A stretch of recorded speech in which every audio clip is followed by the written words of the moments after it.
भिन्न के प्रकार। आओ अब हम भिन्नों के प्रकार को समझते हैं।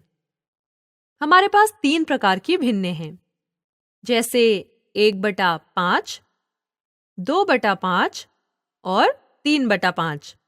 इसलिए इन सभी भिन्नों में हर एक जैसा ही है। अब कुछ और भिन्नें देखते हैं, जैसे 2/5 और 3/7। यहाँ पर हम देख रहे हैं कि हर अलग-अलग है। इसलिए जब हर समान होते हैं तो क्या होता है कि भिन्नों की तुलना करना आसान हो जाता है। यदि आप पहला उदाहरण देखते हैं और 2/5 और 3/5 लेते हैं, तो आपको पता लग जाएगा कि 3/5 2/5 से बड़ा है, क्योंकि यदि हम किसी चीज के 5 बराबर हिस्से करें और उसमें से 3 भाग लें, तो वो ज्यादा होंगे, और यदि आप उन्हीं में से 2 भाग लें तो। परंतु यदि हम अगर दूसरे उदाहरण की बात करें, जहां पर हमारे पास 2/5 और 3/7 है, अब यहां पर यह बताना मुश्किल है कि कौन बड़ा है। इसका अर्थ है, यदि मैं एक सेब को 5 बराबर भागों में काटती हूं और उसमें से 2 भाग खा लेती हूं, और उतने ही सेब के 7 बराबर भागों में मैं 3 भाग खाती हूं, तो कौन सा ज्यादा होगा? यह बताना यहां पर मुश्किल है। इसलिए हम इन भिन्नों को समान और असमान भिन्न कहते हैं।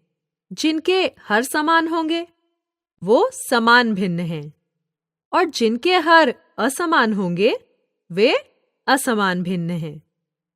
अब इनके अलावा भी हमारे पास कुछ भिन्न के प्रकार हैं। आओ कुछ और उदाहरण देखते हैं। अब इन चित्रों में बने इस वृत्त को देखो। यह एक रोटी है। अब अगर इस रोटी का चौथा भाग दिखाना है तो इसको कैसे दिखाएंगे? 1/4। और यदि मैं इसके 2 भाग खाती हूं तो कैसे दिखाएंगे? 2/4। और यदि मैं 3 भाग खाती हूं तो वह 3/4 लिखेंगे। और यदि मैं सभी भाग खाती हूं तो मैं कहूंगी कि मैंने पूरी रोटी खा ली, अर्थात 1/1 या फिर 1।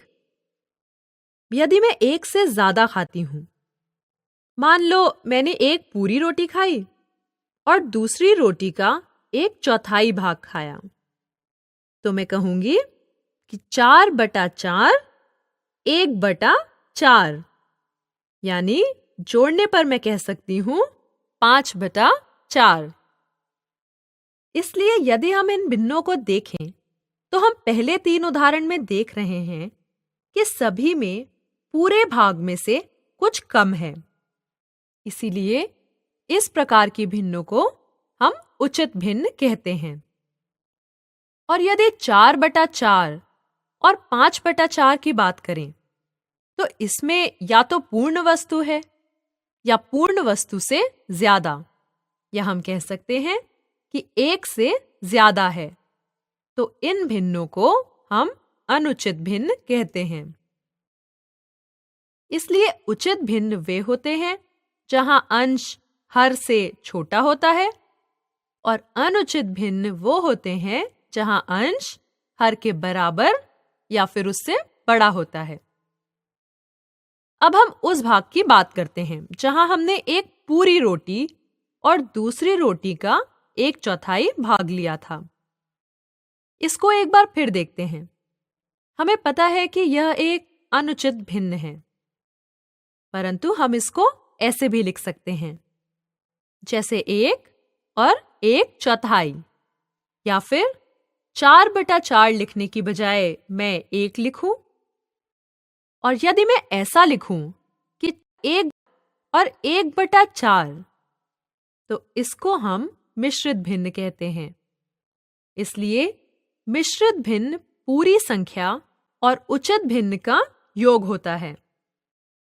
इसलिए आप इसको अनुचित भिन्न के रूप में लिख सकते हैं या मिश्रित भिन्न में, जैसा भी आप चाहें। आओ कुछ और उदाहरण देखें। यदि मेरे पास एक केला है और मैं इसका आधा भाग खाती हूं, तो मैं इसको 1/2 लिख सकती हूँ और यह एक उचित भिन्न है। परंतु अगर मुझे बहुत भूख लगी है और मैं एक पूरा और दूसरे का आधा भाग खाती हूँ, तो मैं इसे कैसे लिखूंगी? 1 और 1/2, तो यह मिश्रित भिन्न है। परंतु मैं इसको 2/2 और 1/2 भी लिख सकती हूँ, तो जोड़ने पर यह हो जाएगा 3/2 और यह एक अनुचित भिन्न है। इसलिए यहां हमने सीखा कि भिन्नों के कितने प्रकार होते हैं।